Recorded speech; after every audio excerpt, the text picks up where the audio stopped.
Okay, welcome everyone to day 39 of our boot camp. We are at day 3 of backtracking, and yes, without any further ado, over to you, Jishnu. सो आज का दो समय सो आज का पहला सब देखते हैं। शायद screen I hope my screen is visible यहाँ पे। ओके तो आज का समय is basically letter combination of phone number. This is a medium level problem, इतना डिफिकल्ट है नहीं ये सब problems. Backtracking is usually आपने देखा होगा, आप पॉसिबली हर एक कॉम्बिनेशन चेक कर। बैक ट्रैकिंग में यूजुअली आपको हर एक कॉम्बिनेशन चेक करना होता है। The difficult part about backtracking is just कि कैसे कोड करना होता है या कैसे मेरे को लॉजिक डेवलप करना होता है, ये क्या करना क्या कोड में। So first of all question क्या कहता है आपके पास, आपको पता रहेगा पुराने डब्बे फोन में, जैसे कि आप टू को जब दबा देते तो ए आता था, फिर टू को दो बार दबा देते, वही जल्दी से दो बार दबा देते तो बी आता था। तो बेसिकली क्वेश्चन कहना क्या जाता है, ये क्वेश्चन बताएगा अगर मैंने डिजिट्स टू और थ्री दबाया, अगर मैंने डिजिट्स टू और थ्री दबाया तो क्या क्या पॉसिबल कॉम्बिनेशन बन सकता है। अगर आपने टू दबाया तो क्या क्या, टू दबाया तो टू में क्या क्या आ सकता है, ए बी और सी। और थ्री दबाए तो क्या क्या पॉसिबल लेटर्स आ सकते हैं, डी ई और एफ। तो आपको basically you have to state all possible combinations that is required, और आपको ये एक एरे में रिटर्न करना है basically all possible combination of strings. So I hope the question is pretty clear. यहाँ पे अभी मैं पहला टेस्ट केस समझा देता हूँ। आपने टू थ्री किया तो क्या क्या स्ट्रिंग्स बन सकता है, A D, A E, A F, B D, B E, B F, C D, C E, C F. So this are the possible combination. अभी ये डिजिट्स का लेंथ चार तक जा सकता है, ये क्वेश्चन यही कहना चाहता है, डिजिट्स का लेंथ चार तक जा सकता है। और ये टू से लेके नाइन तक ही रहेंगे क्योंकि टू से लेके नाइन तक ही लेटर्स है, बाकी जगहों पे नहीं है। सो आई होप आपको ये क्वेश्चन अच्छे से क्लियर होगा। So let's move on towards the solution, कैसे इसको बिल्ड करना है लॉजिकली। ओवरऑल सिंपल है बट इसको पहले तो हिस्सों में तोड़ते हैं। फर्स्ट ऑफ ऑल इसको हिस्सों में कैसे तोड़ना है, बेसिकली आपका सबसे पहला इशू क्या है, आपका सबसे पहला इशू इज बेसिकली मेरे को, ओके मेरे को टू थ्री दिया, मेरे को ये जानना है कि टू से टू में क्या क्या लेटर्स आते हैं। जैसे कि टू में एबीसी आता था, थ्री में कंफर्म कर दो, हाँ थ्री में डी एफ आता था। तो ये मेरे को पता होना चाहिए, ये पहले से पता होना चाहिए। This is the first problem. आपको ये नहीं पता कि ये नंबर से क्या क्या एसोसिएटेड है, ये नंबर से क्या क्या लेटर्स एसोसिएटेड है। तो फर्स्ट आपको वो प्रॉब्लम सॉल्व करने के लिए देखो, आपको फर्स्ट ऑफ ऑल ऐसा कोई डेटा स्ट्रक्चर चाहिए जहाँ पे मैं सिर्फ उसको टू दूं तो वो मेरे को बोलेगा कि इसमें ए बी और सी है, या तो उसको थ्री दूं तो वो मेरे को देगा डी ई और एफ है। और द बेस्ट डेटा स्ट्रक्चर जो मेरे को ये सब वो वन में करके देगा इज बेसिकली एशरम। तो मैं क्या करूंगा, फर्स्ट ऑफ ऑल पहला पहला पार्ट ऑफ प्रॉब्लम को सॉल्व करूंगा मैं मेन फंक्शन में। जैसे ही मैं चालू करूंगा, मैं टू को एबीसी वैल्यू दूंगा, मतलब हाँ ये की होगा और ये वैल्यू होगा, फिर इधर डी एफ। ये मेरे को मैन्युअली पुश करना पड़ेगा पूरा वैल्यू को जी एच आई, एंड फाइव को क्या है जे के एल, ऐसे दिस गोज ऑन। सिक्स को एम एन ओ, सेवन को पी क्यू आर एस, ऐसा दिस गोज ऑन। तो आपको basically first of all nine तक आपको हैश मैप में हर एक वैल्यूज डालने, क्यों, क्योंकि मेरे को क्या करना है, मेरे मेन कोड में, मेरे मेन कोड का पूरा लॉजिक समझते हैं पहले। मैं मेन कोड में क्या लॉजिक फॉर्म करने की कोशिश कर रहा हूँ, तो उसके लिए मेरे को ये लेटर्स चाहिए, राइट। वो लेटर्स मैं कैसे ला रहा हूँ, बेसिकली हैश मैप यूज करके। अभी वेट, इसमें मैं स्क्रीन दबाया आया नहीं तो क्या है, फाइन। तो मेरा क्या लॉजिक होगा, अब यहाँ पे टू और थ्री है, मेरे को टू टू पे क्या क्या लेटर्स पॉसिबल है, टू पे एबीसी पॉसिबल है, ओके। और थ्री पे क्या क्या पॉसिबल है, डी ई एफ पॉसिबल है। तो मेरे को क्या करना है, मैं टू पे खड़ा हूँ, मैं टू के ये तीन कैरेक्टर में से तीनों कैरेक्टर लाइक सीरियली सेलेक्ट करूंगा। मतलब क्या, अब मैं टू पे खड़ा हूँ, पहले मैं ए सेलेक्ट करूंगा, उसके बाद मैं थ्री पे डी सेलेक्ट करके देखूंगा, फिर उसके बाद मैं थ्री पे ई सेलेक्ट करके देखूंगा, फिर उसके बाद मैं थ्री पे एफ सेलेक्ट करके देखूंगा, ओके, तो मैंने यहाँ पे पूरा लेंथ ट्रैवर्स कर लिया, मैंने हर एक पॉसिबल कॉम्बिनेशन चेक कर लिया। ओके, मैंने हर एक पॉसिबल कॉम्बिनेशन चेक कर लिया। इफ दैट्स द केस कि अगर मैंने हर एक पॉसिबल कॉम्बिनेशन चेक किया, तो फिर मैं बैक ट्रैक करूंगा, अभी बैक ट्रैक करके वापस आया। अभी टू में से मैं बी चुना, इसके बाद मैं यहाँ पे से डी चुनूंगा, and same D E F ऐसे में चुनते रहूंगा। अभी आप बोलोगे क्या ये दो फॉर लूप से हो सकता है? हाँ, अगर सिर्फ डिजिट्स का लेंथ 2 होता तो ये दो फॉर लूप से हो जाता। आपको एक फॉर लूप में एक पॉइंटर यहाँ पे रखना है, फिर दूसरा जे वाला पॉइंटर यहाँ पे जाएगा, यहाँ पे जाएगा, यहाँ पे जाएगा। दूसरे पहले फॉर लूप के इसमें आपको फिर आएगा पॉइंटर यहाँ पे रखना, उसके बाद सेम जाएगा, देन यहाँ पे रखना, एंड देन सेम। तो ये दो फॉर लूप से पॉसिबल होता इफ एंड ओनली इफ आपका डिजिट्स का लेंथ टू होता तो। बट यहाँ पे आपका डिजिट्स का लेंथ 4 तक जा सकते हो, और रियल वर्ल्ड सिनेरियो में डिजिट्स का लेंथ कितना भी जा सकता है। ये डिजिट्स का लेंथ बहुत ज्यादा भी जा सकता है। सो इन दैट केस आपको क्या करना होगा? इन दैट केस आपको क्या करना होगा? Wait, in this case the best possible thing is recursion. जैसे कि आपने देखा होगा कल के लेक्चर्स में, द बेस्ट पॉसिबल थिंग्स जहाँ पे आपको आपको पता नहीं है डिजिट्स का लेंथ कितना होगा, तो आपको पता नहीं है डिजिट्स का लेंथ कितना होगा, और ये बहुत बड़ा होगा, तो आप इसको फॉर लूप के थ्रू लिखना is gonna be very complicated. तो इसको सिंपल करने के लिए मैं इसको रिकर्जन बैक ट्रैकिंग के थ्रू लिखूंगा। अभी बैक ट्रैकिंग का लॉजिक क्या होगा?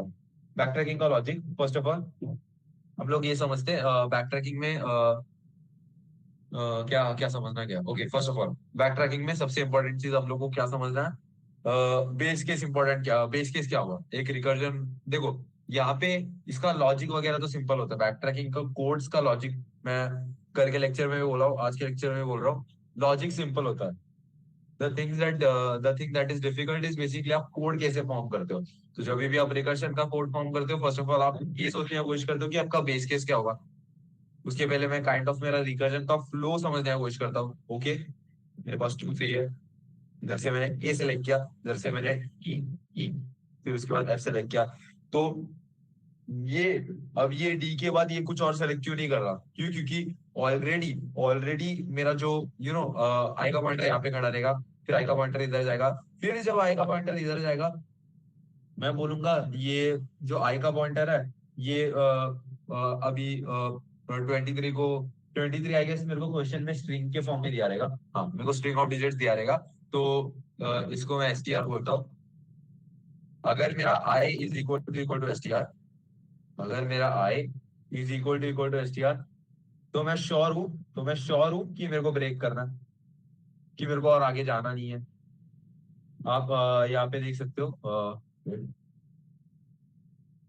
आप यहाँ पे देख सकते हो, मेरा I is equal to S R, मतलब मैं क्या कर रहा था? ए के बाद डी चुन रहा था, डी के बाद अभी देखो 3 पे क्या क्या पॉसिबल, ये है, मैं लिख के रखता हूँ। 2 पे एबीसी पॉसिबल है, 3 पे डी एफ पॉसिबल है। ए तो मैंने ए से 2 से ए लिया, 3 से मैंने डी लिया। उसके बाद अगर इधर फोर होता तो आई आगे जाता, अगर इधर 4 होता तो 4 से ये जी लेता, फिर आई आगे जाएगा, आई देखेगा कि ये लेंथ ऑलरेडी पूरा कवर कर चुका है, तो फिर ये बैक ट्रैक करके वापस आएगा। अभी 4 से ये जी जी ले चुका है, जी के बाद वो अगला क्या ले सकता है? एच ले सकता है, तो एच लेगा। फिर उसके बाद आई का पॉइंटर वापस आगे जाएगा, देखेगा कि आउट ऑफ बाउंड है, तो फिर सेम यही सेम लॉजिक आपका पूरा ऐसा चलते रहेगा। So this my basic logic. मैं एक पॉइंटर रखूंगा, मैं हर एक नंबर के पास जाऊंगा, और फिर यहाँ पे जैसे कि मैंने बताया था, आई इधर से चालू हो रहा है, इधर से मैंने एक कैंडिडेट लिया ए, फिर उसके बाद मैं अगले के पास जाऊंगा, इधर से मैंने एक कैंडिडेट लिया डी, फिर उसके बाद अगले के पास जाऊंगा, इधर से मैंने एक कैंडिडेट लिया जी, फिर आगे जाऊंगा, मैं देखूंगा आगे कोई कैंडिडेट एग्जिस्ट ही नहीं करता, तो फिर मैं यहाँ से कोई कैंडिडेट ले नहीं सकता। मैं जैसे ही मेरे को पता चलेगा मैं यहाँ से कोई कैंडिडेट ले नहीं सकता, ये जो एडीजी बनाना, इसको मैं अपने मेन रिजल्ट वाले एनालिस्ट में पुश कर दूंगा।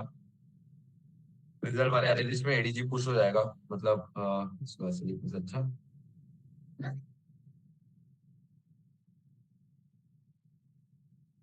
ओके, सो ये मेरे रिजल्ट वाले एनालिस्ट में पुश हो चुका है। इसके बाद ओके, मैंने जी को ऑलरेडी यूज कर चुका हूँ, जी को ऑलरेडी यूज किया, तो अगला मैं किसको यूज कर सकता हूँ? अगला मैं यूज कर सकता हूँ एच को।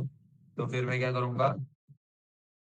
एच रखूंगा, सॉरी हाँ, फिर सेम आई का पॉइंटर आगे जाएगा, देखिएगा बाहर गया है, फिर ये एडीएच को ऐड करेगा, so this is how we try to create combinations. मैं बेसिकली हर एक नंबर पे खड़े होके उसका ऑल पॉसिबल वैल्यूज के थ्रू इटरेट करके, बेसिकली यहाँ पे आप देख सकते हो मैं इसके ऑल पॉसिबल वैल्यूज के थ्रू इटरेट करूंगा। अभी यहाँ पे देखना थोड़ा मुश्किल होगा, बट 2 3 के केस में देखते हैं, समझना इजी होगा, छोटा केस है। इधर से ए लिया, दिया, आई आगे गया, फिर उसके बाद सॉरी इधर से बी नहीं, इधर से I guess D E H है। राइट, इधर इसके तो इधर से डी लिया, ये कॉम्बिनेशन बना, मैं डी मेरे आंसर में पुश करूंगा। उसके बाद मैंने यहाँ पे वापस आया, मैं 3 पे आया। इसके बाद मैंने डी डी को ऑलरेडी ले चुका हूँ, तो मैं अभी डी को निकाल दूंगा। फिर अगला कौन सा है, ई। तो यहाँ पे मैं क्या कर रहा हूँ, मैं इसके अक्रॉस भी ट्रैवर्स कर रहा हूँ। तो इसके अक्रॉस ट्रैवर्स करने के लिए मेरा एक फॉर लूप होगा। फिर उसके बाद बाकी जो मैं ये आई यूज करके ट्रैवर्स कर रहा हूँ, ये तो मैं रिकर्जन के थ्रू करूंगा, बेसिकली i+1 पास करूंगा। तो उसको समझेगा कि मेरे को नेक्स्ट डिजिट का कैंडिडेट देखना है। सो ये जो मैं आई को जो पास करके ट्रेड कर रहा हूँ यहाँ से आता है, मैं रिकर्जन के थ्रू करूंगा। और जो मैं दूसरा वाला एक फॉर लूप क्यों रहेगा, क्योंकि मेरे को इसके थ्रू भी तो ट्रेड करना है। जैसे कि मैंने अभी इधर डी को होने के बाद मैंने ई लिया, फिर ये वापस आगे गया, देखा कि ऑलरेडी लेंथ हो चुका है कंप्लीट, तो ए ही खत्म हो गया। उसके बाद ई को हटा के मैं एफ एफ लगाऊंगा। सो this is my basic logic. अब इसको कोड कैसे करते हैं, इसको कोड कैसे करते हैं, अपन देखते हैं। इसको कोड करने का फर्स्ट सबसे सिंपल तरीका, आप क्या करोगे, आप basically let's say first of all आप एक हैश मैप डिक्लेयर करोगे।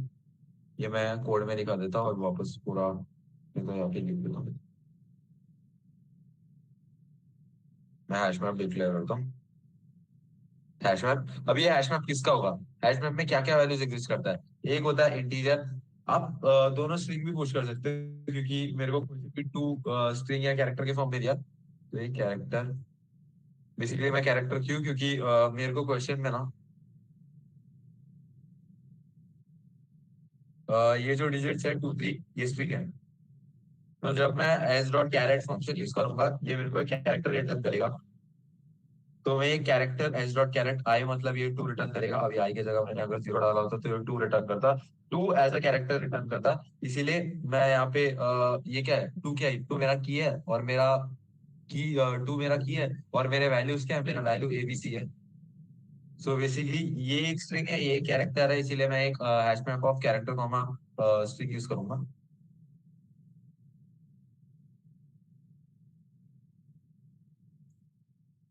Sorry. So first of all, create a hash map of character comma string.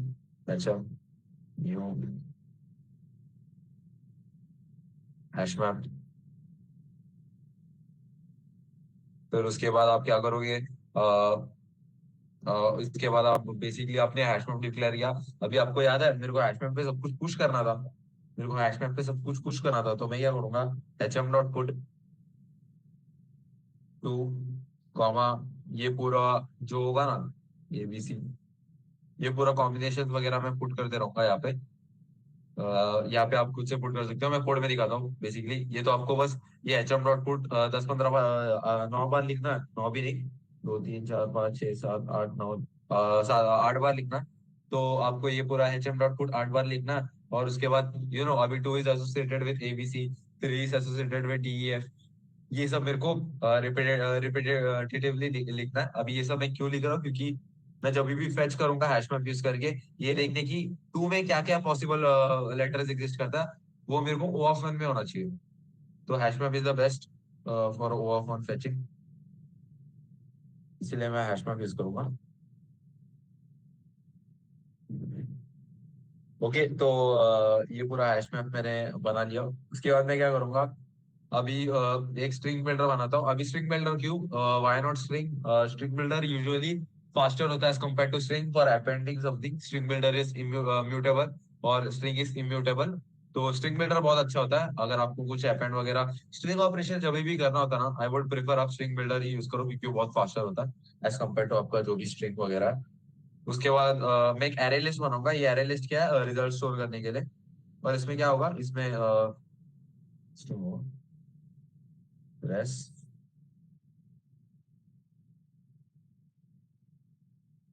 अभी ये रेस आप पूछोगे क्या, तो ये बेसिकली अभी 2 3 आया, तो इसका आंसर क्या होगा, 2 3 का आंसर होगा A D, A E, A F, B D, B E, B F, C D, C E, C F. तो this are all the possible combinations. तो दिस आर बेसिकली क्या है, ये स्ट्रिंग ऑफ लिस्ट है, इसीलिए मैं एक रिजल्ट में स्ट्रिंग ऑफ लिस्ट डिक्लेयर करूंगा। ओके, मैंने एक स्ट्रिंग ऑफ लिस्ट डिक्लेयर कर दिया। किधर गया कोड, वो ग्लिच होता रहता।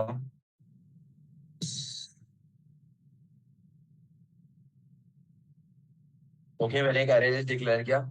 इसके बाद अगर मेरा आप एक कंडीशन ऐड कर सकते हो, नहीं किया तो भी चलेगा। बेसिकली मेरा लॉजिक क्या था कि अगर आपका डिजिट्स डॉट लेंथ जो है अगर 0 होगा, तो आपको तभी के तभी आपका आर ई एस रिटर्न करना, रिजल्ट वाला ये।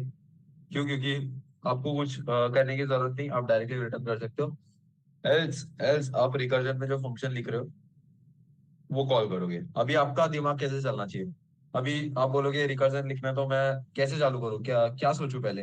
देखो, फर्स्ट ऑफ ऑल रिकर्जन जब भी लिखते हैं, आपको फर्स्ट ऑफ ऑल आपके पैरामीटर्स क्या क्या पास करने वाले हैं, आपको वो फिक्स करना है।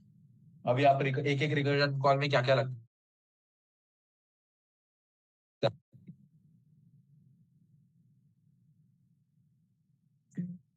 आपको एक हैश मैप लगेगा। उसके अलावा आपको ये स्ट्रिंग बिल्डर लगेगा। ये स्ट्रिंग बिल्डर क्यों? क्योंकि मैं बेसिकली ये एडी, ए ई, ये सब मैं कैसे कर रहा हूँ, मैं इटरेट कर रहा हूँ। इसके बाद मैं बोलूंगा अपेंड डी, इसके बाद रिमूव डी, उसके बाद अपेंड ई। तो ये सब ऑपरेशन में स्ट्रिंग पे कर रहा हूँ और ये रिकर्जन कॉल्स में कर रहा हूँ, तो इसको स्ट्रिंग बिल्डर भी लगेगा। इसके अलावा इसको ये रिजल्ट वाला एनालिस्ट भी लगेगा। तो दैट इज ऑल्सो एक और चीज। उसके बाद आपका एक और चीज जो बहुत इंपॉर्टेंट है, वो है बेसिकली आपका ये रिकर्जन वाला, सॉरी, ये एक वेरिएबल आई। अभी एक variable I Q, Q Q मैंने बोला ना, लाइक अभी 2 3 4 होगा।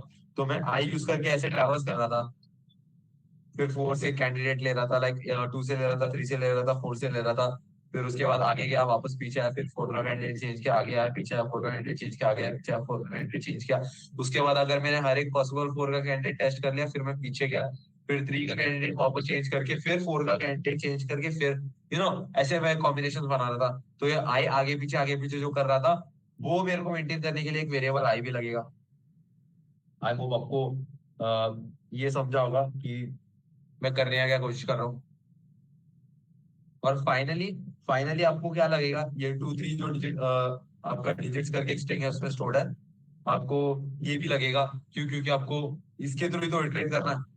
तो क्या क्या चीज लगेगा, दिस दिस दिस, एक आई वेरिएबल और ये डिजिट्स वाला array. So this all are the required things for recursion. Okay, मेरे को ये समझ गया कि रिकर्जन में क्या क्या रिक्वायर्ड है। So let's pass it.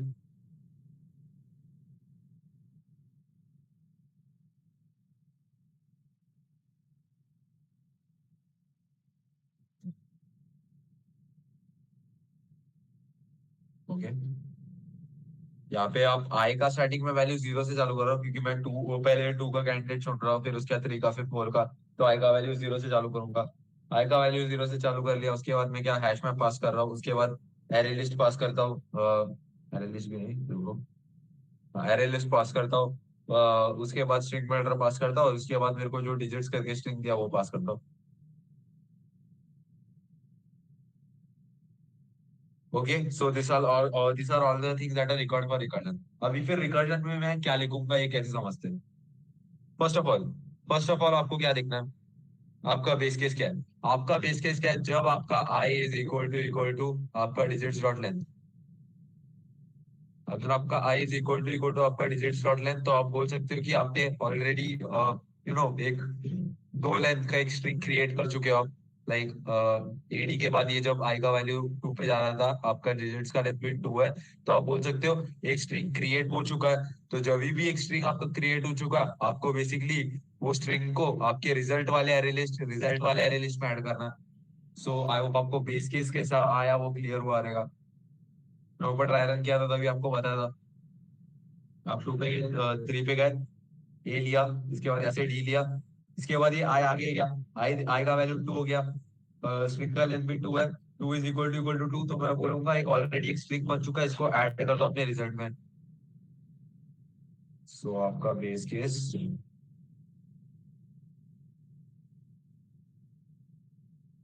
First of all this recursion returns nothing, तो आप इसको वॉइड डिक्लेयर कर सकते हो।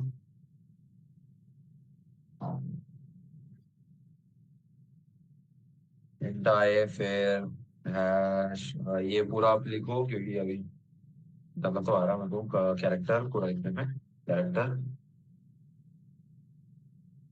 सॉरी स्ट्रिंग्स, क्योंकि आपको हर बार यहाँ पे डिक्लेयर करते हो कि क्या है, ये सब आपको मेंशन करना पड़ता है।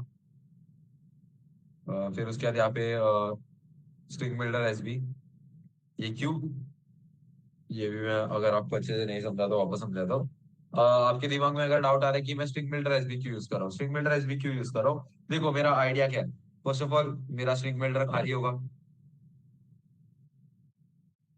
मैं टू को देखूंगा, टू पे मेरा क्या क्या पॉसिबल कैंडिडेट्स है, ए बी सी, तो मैं पहला कैंडिडेट को चुनूंगा ए, फिर ये स्ट्रिंग बिल्डर में मैं ए ऐड कर दूंगा, फिर उसके बाद मैं आई प्लस करके नेक्स्ट रिकर्जन कॉल में मैं बोलूंगा अभी मैंने ऑलरेडी एक टू से कैंडिडेट चुन लिया, अभी थ्री का अगला कैंडिडेट देखो, मतलब थ्री आगे जाओ और थ्री से कैंडिडेट चुनो, फिर ये बोलेगा ओके मैं आगे गया, थ्री से कैंडिडेट चुना, फिर ये बोलेगा आगे जा, जो भी आगे जो भी है उससे कैंडिडेट चुनो, आगे कुछ नहीं है, तो आगे कुछ नहीं है तो फर्स्ट ऑफ ऑल आप क्या करोगे, आपका बेस केस में आप ये एडी को ऐड कर दोगे आपके रिजल्ट अरे लिस्ट में, आप रिटर्न करोगे, एडी को हटाओगे और आप अगले से ओवरराइट करोगे, फिर से वही होगा, फिर ई को हटा के अगले से ओवरराइट करोगे, फिर उसके बाद अभी देखो all possible combinations of three are check, तो अभी आप टू का अगला पॉसिबल कॉम्बिनेशन देखोगे, टू का अगला पॉसिबल कॉम्बिनेशन क्या है टी, फिर उसके बाद सेम यहाँ पे डी आएगा और वही सेम होते रहेगा। तो इसको मैं कैसे करूँ, फर्स्ट ऑफ ऑल आप क्या क्या कर रहे हो, पहले तो मैं बेस केस लिख लेता हूँ, बेस केस इंपॉर्टेंट है। आओ आपका बेस केस क्लियर होगा क्योंकि ये रिकर्जन को कहीं ना कहीं तो रुकना होगा, और ये कहाँ पे रुकेगा, दैट इज हियर।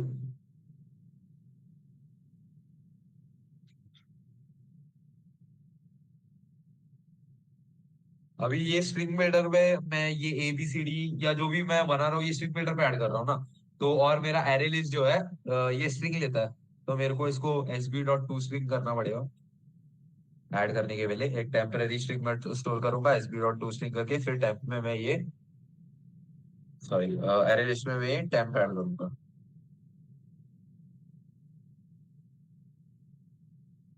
उसके बाद मेरे को रिटर्न करना है, क्या मेरे को और देखना है क्योंकि इसके आगे कुछ और एग्जिस्ट ही नहीं करता, क्या मेरे को और आगे देखना है, नहीं। सो आप यहाँ पे एंड कर सकते हो, एक मिनट एक सॉरी डिस्टर्बेंस के लिए एक मिनट आए।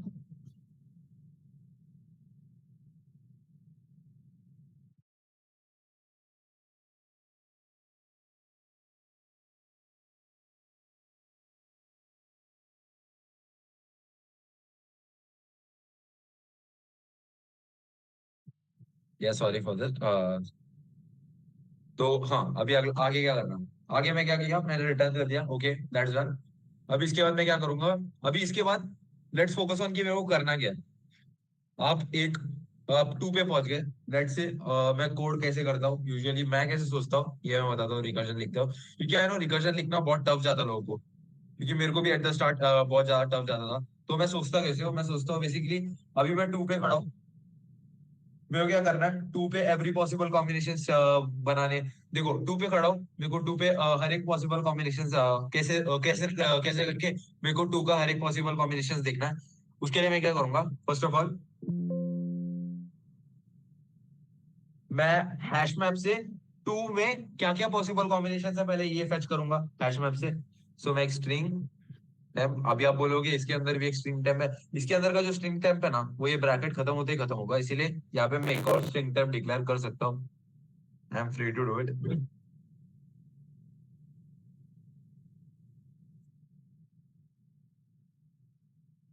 इसको मैं digits dot charAt I, digits dot charAt I, अभी मैंने यहाँ से क्या फेच किया, डिजिट्स डॉट कैरेट आई मतलब क्या, अभी ये लाइन क्या करता है, कट आउट ये रहेगा, तो मैं टू पे खड़ा हूँ, आई का वैल्यू क्या, आई का वैल्यू 0 है, आई का वैल्यू 0 है। कैरेट आई क्या है, डिजिट डॉट कैरेट आई, मतलब ये 2 रिटर्न करेगा।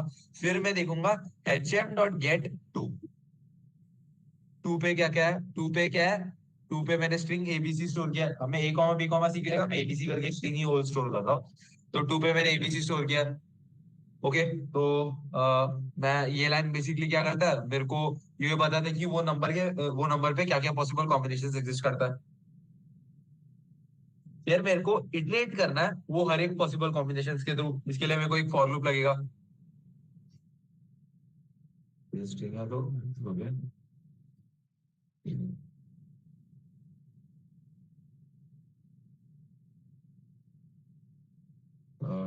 ओके, एक फॉर लूप लगा लिया।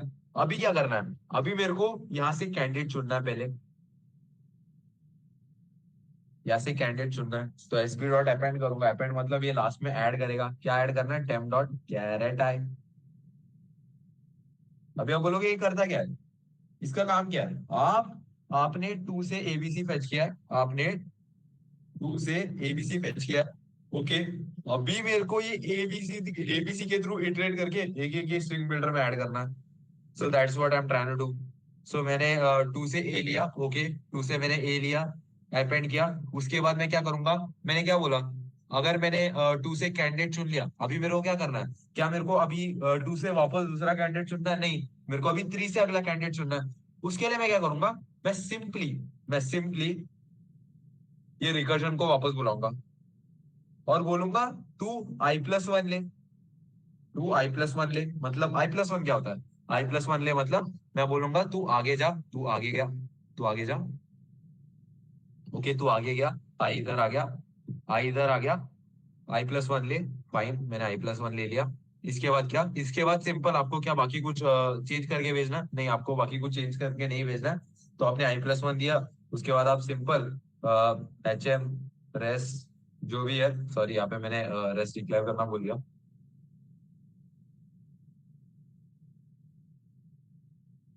वेंटिलेटर, वेंटिलेटर भी क्या बोलूंगा, स्ट्रिंग एच एम रेस ऊपर जैसे लिखा है वही आपको पेस्ट कर देना, मतलब आपको आय बढ़ाना। अभी नेक्स्ट नेक्स्ट रिकर्जन, अभी इसकी वजह से क्या होगा, ये जैसे ही मैंने एक कैंडिडेट चुन लिया, अब ये i+1 करेगा, 3 पे जाएगा, ये बोलेगा 2 से कैंडिडेट मैंने चुन लिया है। ओके, मैंने 2 से कैंडिडेट चुन लिया। अभी 3, तू तेरा कैंडिडेट बता। ओके, 3 उसका कैंडिडेट बताएगा, 3 बोलेगा मेरा कैंडिडेट इज डी। ओके, फिर उसके बाद वापस ये रिकर्जन कॉल करेगा। फिर जैसे ही वो रिकर्जन कॉल करके बाहर जाएगा, ये I is equal to digits dot length होगा और ये एडी को ऐड कर देगा। आई होप आपको कैसे ये रिकर्जन चल रहा है ये समझ रहा है। फिर उसके बाद अभी क्या मेरा इससे कोड खत्म हो गया, नहीं, क्योंकि इसके बाद मैंने क्या बोला था, अगर एडी ट्राई किया इसने, ओके, इसने एडी ट्राई किया, ये वापस रिटर्न किया, मतलब ये रिकर्जन कॉल के बाद ये रिकर्जन कॉल खत्म होके वापस रिटर्न हुआ। इसके बाद क्या करना है, इसके बाद मेरे को करना बेसिकली ये है, जो मैंने लास्ट ऐड किया उसको रिमूव कर, डिलीट कैरेक्टर के फंक्शन है इसमें, एसबी डॉट लेंथ -1। इसका मतलब लास्ट में जो ऐड किया तो उसको रिमूव कर। फिर उसके बाद के का लूप आगे जाएगा, फिर उसके बाद के का लूप आगे जाके इसने वो मतलब क्या, इसका मतलब मैं आपने यहाँ से ए चुन लिया। ओके, इसके बाद आपने 3 से डी चुन लिया, आगे गए, इसको ऐड कर दिया, वापस पीछे आए, डी को रिमूव किया और फिर नेक्स्ट इटरेशन पे जाके मैंने ई को ऐड किया। आई होप आपको ये लॉजिक समझा होगा। फिर उसके बाद दिस कोड इज कंप्लीट। इसके बाद रिकर्जन कॉल में और कुछ होगा नहीं। This is a complete recursion call. ये आपको पूरा आपको ये एरे लिस्ट रिटर्न करके देगा, मतलब पूरा ढंग से फॉर्म करके देगा and then you can return this array list without any issues. So this is the code. Even if ये कोड इतना कॉम्प्लिकेटेड नहीं होगा, आपने लास्ट 2-3 दिन से सिमिलर टाइप ऑफ कोड्स ही देखा होगा। सो यहाँ पे मेरा इंपॉर्टेंट पॉइंट ये था कि ये कोड कैसे आप खुद से फॉर्म करते हो, कैसे आप इंट्यूजन कैसे बिल्ड करते हो इसके लिए। So that was the most important part. अगर कुछ डाउट होगा तो पूछो, मैं अभी स्क्रीन शेयर करता हूँ and then we will move on to the next one.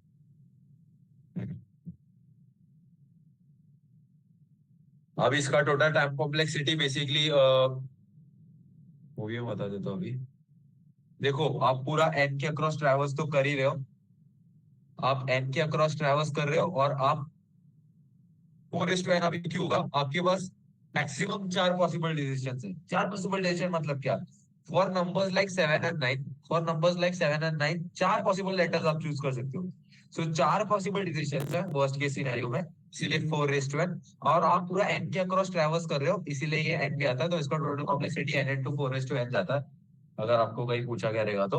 और आपका रिकर्जन कॉल के वैसे वो पूरा ओ ऑफ एन का ऑक्सिलरी स्पेस जाता है, वो स्टैक कॉल्स के वैसे। सो आई होप आपको टाइम कॉम्प्लेक्सिटी भी क्लियर होगा, तो मैं कोड दिखाता हूँ।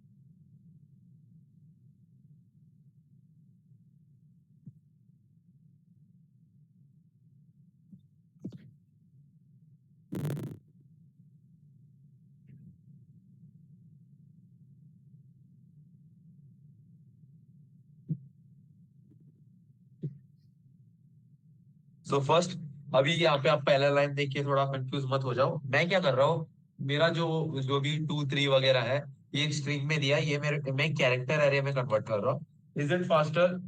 जरूरी नहीं है, इट्स जरूर आप मैंने जो कोड किया है उससे भी आप कर सकते हो, बट आप ऐसे भी करोगे तो भी आई डोंट थिंक कोई इशू होगा। दोनों का टाइम कॉम्प्लेक्सिटी सिमिलर ही आएगा। सो मैंने क्या किया, मैंने एक कैरेक्टर एरे डिक्लेयर किया, मतलब मैंने ये डिजिट्स यूज करके कैरेक्टर एरे बनाया। आपको क्या करने की जरूरत है, नहीं करने की जरूरत नहीं है। मैंने एक हैश मैप डिक्लेयर किया। ओके, ओके, हैश मैप का भी थोड़ा स्पेस आ रहा, तो it is not gonna be exactly O of N, O of 2 and 3 वगैरह जाएगा, जैसे कि एरे लिस्ट का एक, इसका एक। तो उसके बाद आपको क्या करना है, ये पूरा ऑल पॉसिबल कॉम्बिनेशंस को पुट करना है मैन्युअली। उसके बाद आपको एक स्ट्रिंग बिल्डर बनाना है। फिर उसके बाद आप रिजल्ट के लिए एक एरे लिस्ट बनाओगे। फिर उसके बाद अगर जीरो होगा तो आप रिटर्न कर दोगे। फिर यहाँ पे आप अपना रिकर्जन का कॉल बुला सकते हो, और उसके बाद सिंपल मैंने यहाँ पे इक्वल टू भी चल जाएगा। ग्रेटर देन इक्वल टू तो जाने ही नहीं वाला, कभी मैं जाने देने भी नहीं वाला, तो इक्वल टू से भी आपका कोड रन हो जाएगा। आई होप आपका इससे भी कोड रन होना चाहिए। क्या आप रिटर्न ही कर रहे हो at the end of the day? हाँ, इससे भी कोड रन हो जाता, ग्रेटर देन इक्वल टू की जरूरत नहीं। फिर उसके बाद आप इंट के इज इक्वल टू 0, अभी आप यहाँ पे भी डिक्लेयर कर सकते हो, ये आपके ऊपर है। फिर आप टेंथ में उसका जो भी पॉसिबल टू क्या क्या किस एबीसी से करस्पॉन्डेंट है, मतलब टू टू दबाओगे तो क्या क्या पॉसिबल वैल्यूज आ सकते हैं, ए बी और सी, तो वो मेरे को हैश मैप से मिल जाएगा। फिर उसके बाद मैं उसके थ्रू इटरेट करूंगा, और उसके बाद रिकर्सिव कॉल को कॉल करते रहूंगा, एंड देन सिंपल ये पूरा रिकर्सिव कॉल चलते रहेगा। आई होप आपको ये समझा होगा। So that's it for this sum. अगर आपको डाउट होगा तो आप पूछ सकते हो, नहीं तो I will move on towards the next some.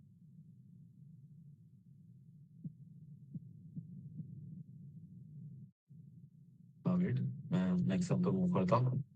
1 minute, sorry, हो जुकाम है इसीलिए। 1 मिनट।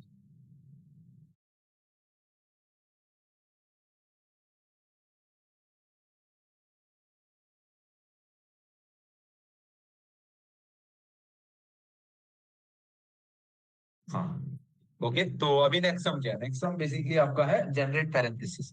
अभी लेट्स सी जनरेट पैरेंथेसिस क्या प्रॉब्लम है।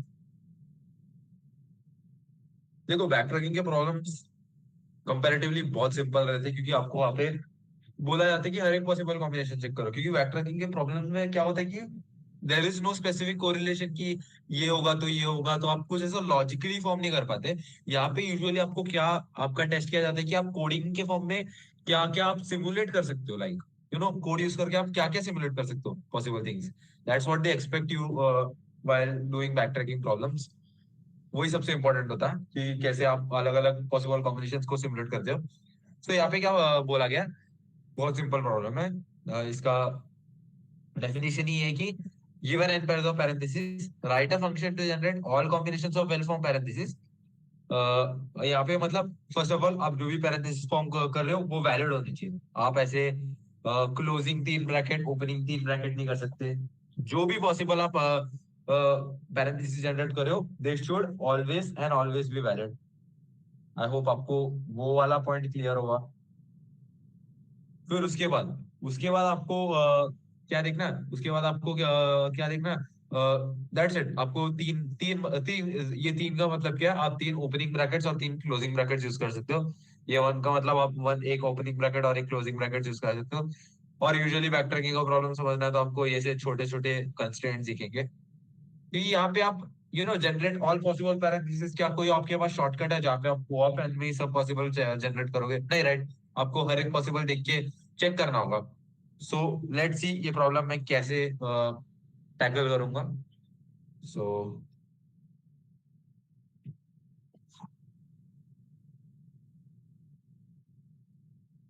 ओके,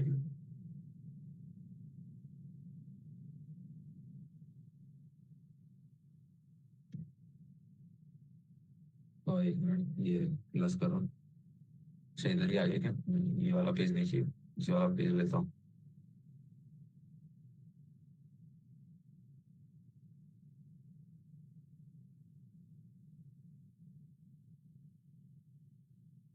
तो ओके, तो अभी इसको कैसे सॉल्व करूंगा? मेरे को लेट से n इज इक्वल टू 3 दिया है। मेरे को n इज इक्वल टू 3 दिया, मेरा थिंकिंग क्या बोलेगा कि मेरे को करना क्या है? n इज इक्वल टू 3 दिया, मैं ऑल पॉसिबल जनरेट करना होगा तो मेरा कैसे था? कल के लेक्चर तक कैसे था? अगर आपको all possible types of combinations दिखाना है, अभी आपके पास ये दो are the only things that you could use, ये 3 बार यूज कर सकते हो, ये 3 बार यूज कर सकते हो। तो आप इसका एक काउंटर मेंटेन करोगे, इसका एक काउंटर मेंटेन करोगे, जस्ट टू सी आपने एक चीज कितने बार यूज किया। और अगर आपको इसका हर एक पॉसिबल कॉम्बिनेशन फॉर्म करना है तो आप क्या करोगे? या तो इसको यूज करोगे या तो इसको यूज नहीं करोगे। तो फर्स्ट कॉम्बिनेशन इज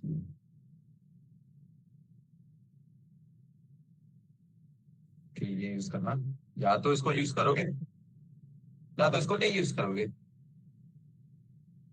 फिर उसके बाद आप वापस इसको यूज कर सकते हो, लाइक इसका इसका क्या क्या पॉसिबल कॉम्बिनेशन, आप वापस इसको यूज कर सकते हो। ओके, मैं वापस इसको यूज कर सकता हूँ, मैं इसको खाली छोड़ सकता हूँ। हाँ, मैं इसको एक्चुअली 4 पॉसिबल कॉम्बिनेशन आता है, आप देखोगे यहाँ पे मैं थोड़ा बेटर वे में बताने की कोशिश कर रहा था। या तो क्लोजिंग ब्रैकेट को नहीं यूज, ओपनिंग ब्रैकेट को नहीं यूज कर सकते हो। ओके, या तो क्लोजिंग ब्रैकेट को यूज कर सकते हो या तो क्लोजिंग ब्रैकेट को नहीं यूज कर सकते हो। So this is how I try to generate all possible combinations. This is my logic. या तो मैं ओपनिंग को यूज कर सकता हूँ या तो नहीं यूज कर सकता हूँ, तो इसके दो चॉइसेस। या तो मैं क्लोजिंग को यूज कर सकता हूँ या तो मैं क्लोजिंग को नहीं यूज कर सकता हूँ, तो इसके दो choices. So this is how I try to build basically this is how I try to build every possible parenthesis. तो अब यहाँ पे आप देखोगे कि let's say मैं अगर आप सिर्फ इसको ऐसे ही अंधा करते गए तो क्या होगा कि there is a possibility कि ऐसा ऐसा ऐसा और ऐसा कुछ possible parenthesis जनरेट हो। तो इसको अवॉइड कैसे करोगे? इसको अवॉइड करने का कोई तरीका होना चाहिए ना। सो फर्स्ट ऑफ ऑल, या तो आप हर हर बार वो वैलिड वैलिड पैरेंथेसिस का वो कोड लाके कोई कॉम्प्लेक्स तरीके से फिट कर सकते हो, जिससे जिससे फर्स्ट ऑफ ऑल चलेगा नहीं। जिससे फर्स्ट ऑफ ऑल आप ये लॉजिकली कैसे फिट करोगे कि क्योंकि आपने अगर वैलिड पैरेंथेसिस का कोड डायरेक्टली डाल दिया, लाइक आपने बोल दिया ये जो भी पैरेंथेसिस जनरेट कर रहा है क्या ये वैलिड है कि नहीं चेक करो, मतलब आप पूरा ट्री की तो ट्रैवर्स कर रहे हो। फिर ये जब 6 लेंथ का जो भी पैरेंथेसिस फॉर्म करेगा उसके अक्रॉस आप बोलोगे कि ये वैलिड पैरेंथेसिस है कि नहीं चेक करो। So this is going to be a very hectic thing. ये करना बहुत ज्यादा हेक्टिक होगा, इसका टाइम कॉम्प्लेक्सिटी n into 4 जाएगा। सो मतलब मैं क्या बोला, अगर आपको नहीं समझा होगा, मैं बोलना चाहता हूँ कि आपने हर एक पॉसिबल पैरेंथेसिस कैसे जनरेट कर रहे थे। जैसे मैंने बोला था, या तो ओपनिंग कर सकते हो या तो नहीं कर सकते हो, या तो क्लोजिंग कर सकते हो या तो नहीं कर सकते हो। अभी is this valid? Is this valid? No, this isn't valid. ये एक वैलिड है ही नहीं। अगर और ये ऐसा है कि ये वैलिड भी नहीं है। अभी आप बोलोगे ये भी तो वैलिड नहीं है, हाँ ये भी तो, ये वैलिड नहीं है, बट ये वैलिड नहीं है। और इसके बाद अगर मैंने कुछ भी ऐड किया, ये वैलिड बनेगा ही नहीं। बट दिस इज लाइक अगर मैंने इसके बाद ये ऐड किया तो ये वैलिड बन जाएगा। तो मेरे को क्या देखना है कि ऐसी चीज जहाँ पे मैं कुछ भी ऐड किया इसके बाद वैलिड बन ही नहीं सकता, क्योंकि अगर मैंने क्लोजिंग ब्रैकेट स्टार्टिंग में डाल दिया, मैं इसके कितने भी अच्छे पैरेंथेसिस फॉर्म करने की कोशिश करूं, कभी भी ये कभी भी वैलिड हो ही नहीं सकता। मतलब ये वाला जो फालतू ट्री जो ट्रैवर्स हो रहा है ना, इसको मेरे को कट करना है। कल के लेक्चर में जैसे बोला था ट्री प्रूनिंग करके मैंने कुछ तो बोला था। So I should be able to do this tree pruning sum कैसे ना कैसे तो मेरे को ये करने होना चाहिए। तो first of all let's see at every step मैं कैसे बोल सकता हूँ कि अब तक जो पैरेंथेसिस बना है उससे कुछ ना कुछ वैलिड बनने का चांस है? उसका मतलब क्या? Let's write down some valid parenthesis and try to note in कुछ ऐसा, यू नो, देखने का कोशिश करते कि कोई पॉसिबल कॉम्बिनेशन वगैरह कि कहाँ पे आपको इनवैलिड आ रहा है। हाँ, इधर भी पॉसिबल है।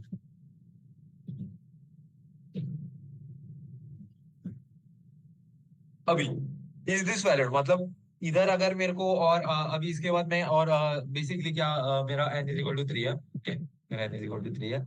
इसके बाद अगर मेरे को अगर ये जो पॉसिबल केस है इससे मेरे को एक वैलिड पैरेंथेसिस बनाना है, मतलब एक, हाँ, एक वैलिड पैरेंथेसिस मतलब क्या, ये ओपन हो रहा तो ये कभी ना कभी क्लोज होना चाहिए।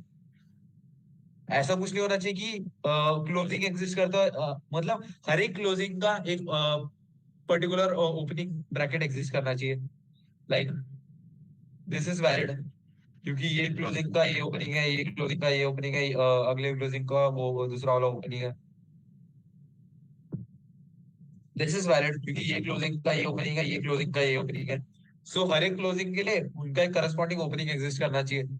सो इसके बाद अगर मैंने ये डाल दिया तो यहाँ से मतलब इधर से एक वैलिड पैरेंथेसिस बनने का चांस है, ओके। तो इधर से मैं एक वैलिड पैरेंथेसिस बना सकता हूँ। इसमें क्या वैलिड पैरेंथेसिस बना सकता हूँ? हाँ, इसके बाद मैंने अगर ये ऐसा ऐड किया तो इससे वैलिड पैरेंथेसिस बन सकता है। देखो, मेरे को देखना है कि इज देयर अ पॉसिबिलिटी, कि मेरे को ये देखना है कि ये डिसीजन ट्री को अगर मैंने आगे लेके गया, अगर मैंने ऐसा डिसीजन लिया कि हाँ मैं इसके बाद इसके बाद अगर मेरे को कुछ ऑपरेशन किया तो is this is there a valid parenthesis possible, ये देखना है मेरे को। मतलब इसके बाद मैंने भी एक डिसीजन लिया, इज देयर अ पॉसिबिलिटी कि एक वैलिड पैरेंथेसिस बने, हाँ इसके बाद भी बन सकता है। इसके बाद कैसे बन सकता है? इसके बाद एक ओपनिंग और एक क्लोजिंग आ गया, बन गया। तो there is a possible combination.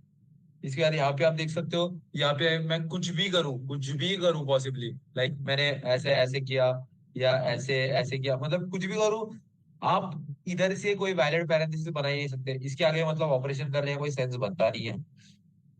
इसके आगे आप ऑपरेशन कर सकते हो, हाँ इधर आप म्यूजिक डाल सकते हो, मतलब आप इससे भी फॉर्म कर सकते हो। इधर आपको कोई ऑपरेशन करने से मिलता है क्या? नहीं, क्योंकि मैंने ये तभी समझा दिया। इसके बाद आप कुछ भी ऐड करो नहीं होगा, मतलब इधर भी एक्स आएगा, सॉरी। इसके बाद इधर पॉसिबल है क्या? इधर पॉसिबल है क्या? देखो, मैंने यहाँ पे एक एक्स्ट्रा क्लोजिंग पहले से एग्जिस्ट करता है और इसका कोई करस्पॉन्डिंग ओपनिंग है ही नहीं, तो ये इनवैलिड है। तो आप देख रहे हो, रिलेशन देख रहे हो यहाँ पे क्या बन रहा है?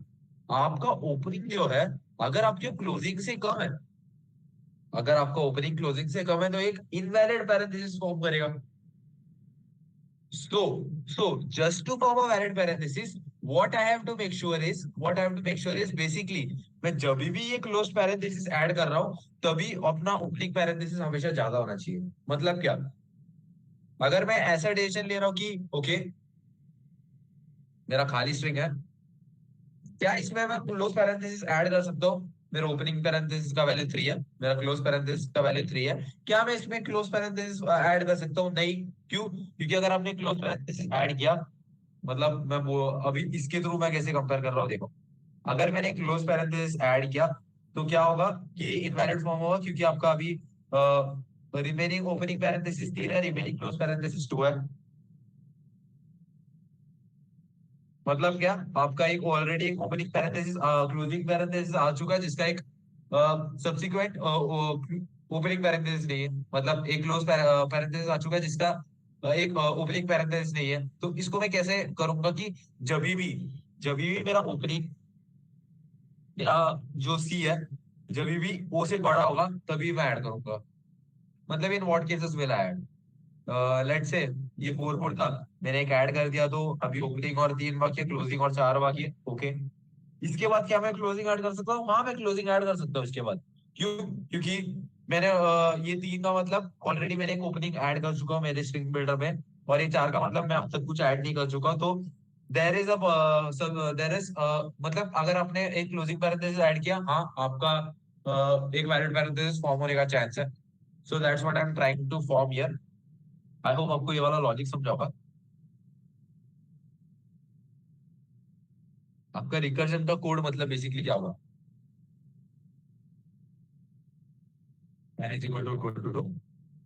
आपको क्या करना, ये दो बार यूज कर सकते हो, ये दो बार यूज कर सकते हो। ओ सी,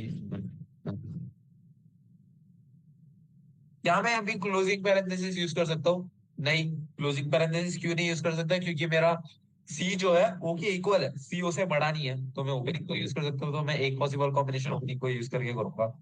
this is basically tree pruning. आप ट्री को प्रून कर रहे हो, आप वो वाला पॉसिबिलिटी चेक ही नहीं कर रहे हो कि जहां पे आपका इनवैलिड फॉर्म होगा। क्योंकि क्लोज पैरेंथेसिस कभी ऐड हो रहा है जब ऑलरेडी उसके लिए ओपनिंग पैरेंथेसिस अंदर एग्जिस्ट करता होगा। क्योंकि अगर ऑलरेडी इसके लिए ओपनिंग क्योंकि मैं जब भी ओपनिंग पैरेंथेसिस ऐड करूंगा, मैं इसको माइनस माइनस करके 1 कर दूंगा। इसका मतलब क्या, ऑलरेडी एक ओपनिंग पैरेंथेसिस इसमें एग्जिस्ट करता है, तो तू जा सकता है क्लोज करना उसको, अगर तू ज्यादा रहेगा तो। सो दैट्स व्हाट दिस मीन्स। यहाँ पे मैं वो क्रिएट करने की कोशिश कर रहा हूँ basically. Okay, so first of all इसका बेस केस क्या होगा ये समझना इंपॉर्टेंट है। जैसे ही मेरा ओपनिंग पैरेंथेसिस जीरो हो जाएगा, क्लोजिंग पैरेंथेसिस जीरो हो जाएगा, मतलब remaining opening parenthesis zero, remaining closing parenthesis zero, तभी आई एम डैम श्योर कि मेरा एक वैलिड पैरेंथेसिस बना होगा। क्यों? क्यों ये मैंने बता दिया। मैं कभी क्लोज पैरेंथेसिस ऐड कर रहा था जब मेरा ओ का वैल्यू सी से कम हो, मैं तभी ही ऐड कर रहा था क्लोजिंग पैरेंथेसिस। सो जब भी O is equal to zero, C is equal to zero, I am damn sure कि मेरा जो भी पॉसिबल पैरेंथेसिस बनेगा वो एक वैलिड पैरेंथेसिस ही होगा।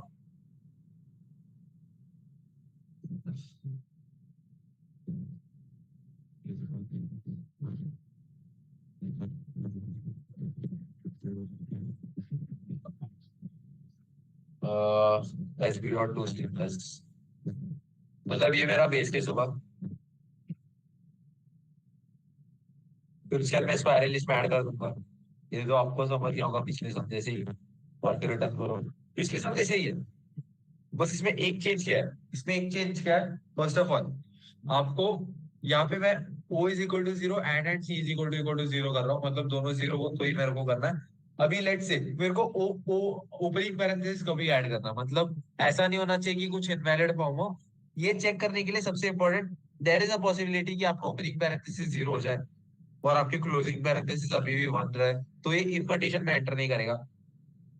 उसके बाद अगर मेरे को ओपनिंग पैरेंथेसिस ऐड करना है, मेरे को देखना है is there any remaining opening parenthesis, is there any remaining opening parenthesis. ये कैसे देखूंगा मैं?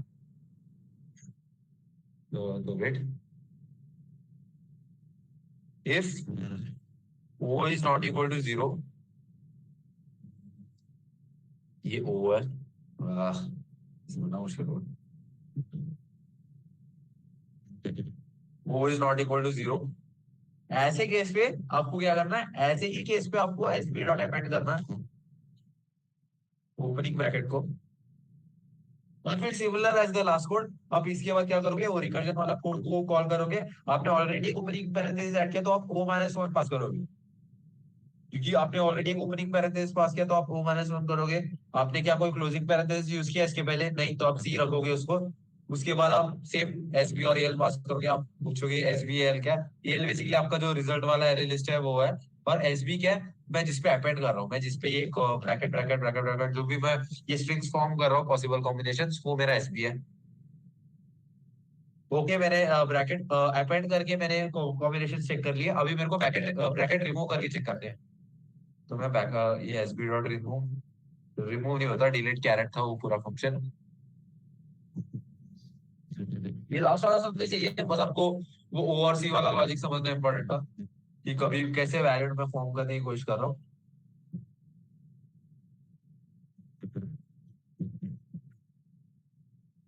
अभी इसके बाद मैं क्लोजिंग ब्रैकेट कभी ऐड करूंगा? क्लोजिंग ब्रैकेट का कंडीशन क्या था? क्लोजिंग ब्रैकेट का कंडीशन ये था, अगर मेरा ओ सी से कम होगा, मतलब ऑलरेडी एक ओपनिंग एग्जिस्ट करता है जिसका कोई क्लोजिंग है नहीं, तो तू क्लोजिंग जा सकता है। Okay, if that's the case, then और ओनली देन मैं क्लोजिंग ब्रैकेट अपेंड करूंगा।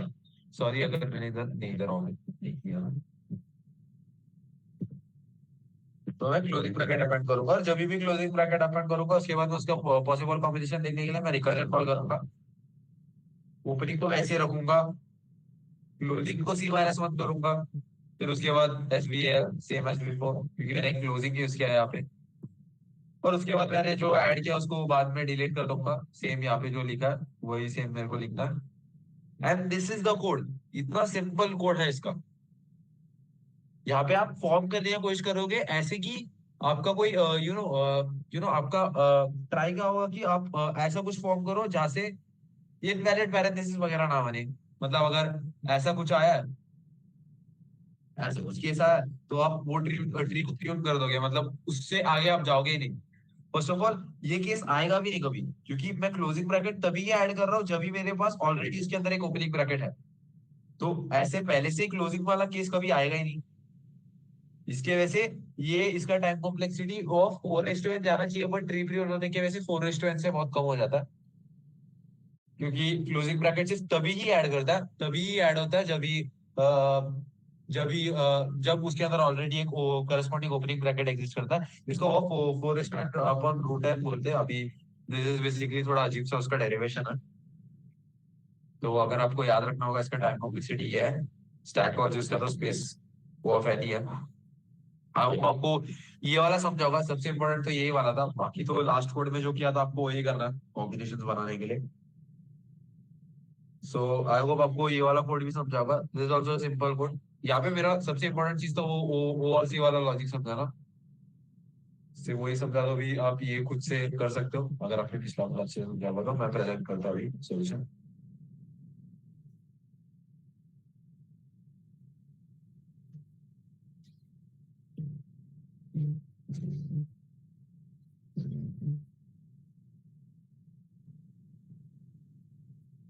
तो आप देख सकते हो यहाँ पे मैंने एक स्ट्रिंग बिल्डर बनाया, एक एरे लिस्ट बनाया, उसके बाद ये रिकर्जन फंक्शन को कॉल किया। ये रिकर्जन फंक्शन में मैं ओआरसी का वैल्यू स्टार्टिंग में क्या होगा, 3 होगा। मतलब जितना एन दिया है, एन इज इक्वल टू 3, मतलब क्या है, मैं 3 ओपनिंग यूज कर सकता हूँ, 3 क्लोजिंग यूज कर सकता हूँ। तो ओआरसी की जगह मैं एन और एन पास करूंगा। फिर स्ट्रिंग बिल्डर और array list just like previous सब। उसके बाद बेस केस क्या होगा, if O is equal to 0 और सी इक्वल टू 0। अगर ऐसा हुआ तो ऑलरेडी आपका एक वैलिड पैरेंथेसिस बन चुका है। तो आप स्ट्रिंग बिल्डर को स्ट्रिंग में कन्वर्ट करो और आपके रिजल्ट एरे लिस्ट में ऐड करो। और आपको ओपनिंग ब्रैकेट कभी ऐड करना है जब भी आपको ओ का वैल्यू 0 नहीं होगा, मतलब आपका रिमेनिंग ओपनिंग ब्रैकेट कभी भी ग्रेटर देन 0 है, तभी आपको ओपनिंग ब्रैकेट ऐड करना है। और अगले बार रिकर्जन फंक्शन कॉल करते वक्त आप ओ माइनस वन करोगे। और फिर ये तो आपने लास्ट समय भी देखा होगा, ये बैकट्रैकिंग के हर एक सब में देखा होगा, अपेंड करना, फिर उसके बाद उसको डिलीट करके देखना। मतलब आपका कॉम्बिनेशन फॉर्म करने का तरीका क्या होता है कि आप उसको ऐड करोगे, फिर उसको रिमूव करोगे। मतलब वही होता है ना कॉम्बिनेशन फॉर्म करने का तरीका, कि मैं पहले ओपनिंग को ऐड करूंगा, फिर बिना ओपनिंग के देखूंगा क्या बनता है, फिर क्लोजिंग को ऐड करूंगा, फिर देखूंगा बिना क्लोजिंग के क्या बनता है, फिर मैं क्लोजिंग को भी ऐड करूंगा। क्लोजिंग में तभी ऐड करूंगा जब मेरा सी का वैल्यू ओ से बड़ा हो। इफ एंड ओनली इफ मेरा सी का वैल्यू ओ से बड़ा हो तभी मैं क्लोजिंग वाला ऐड करूंगा। And that's it. That's as simple as it is. So आज का दूसरा सम भी आई होप एटलीस्ट आपको ओ और सी वाला लॉजिक समझा होगा। So that's it for today. Thank you.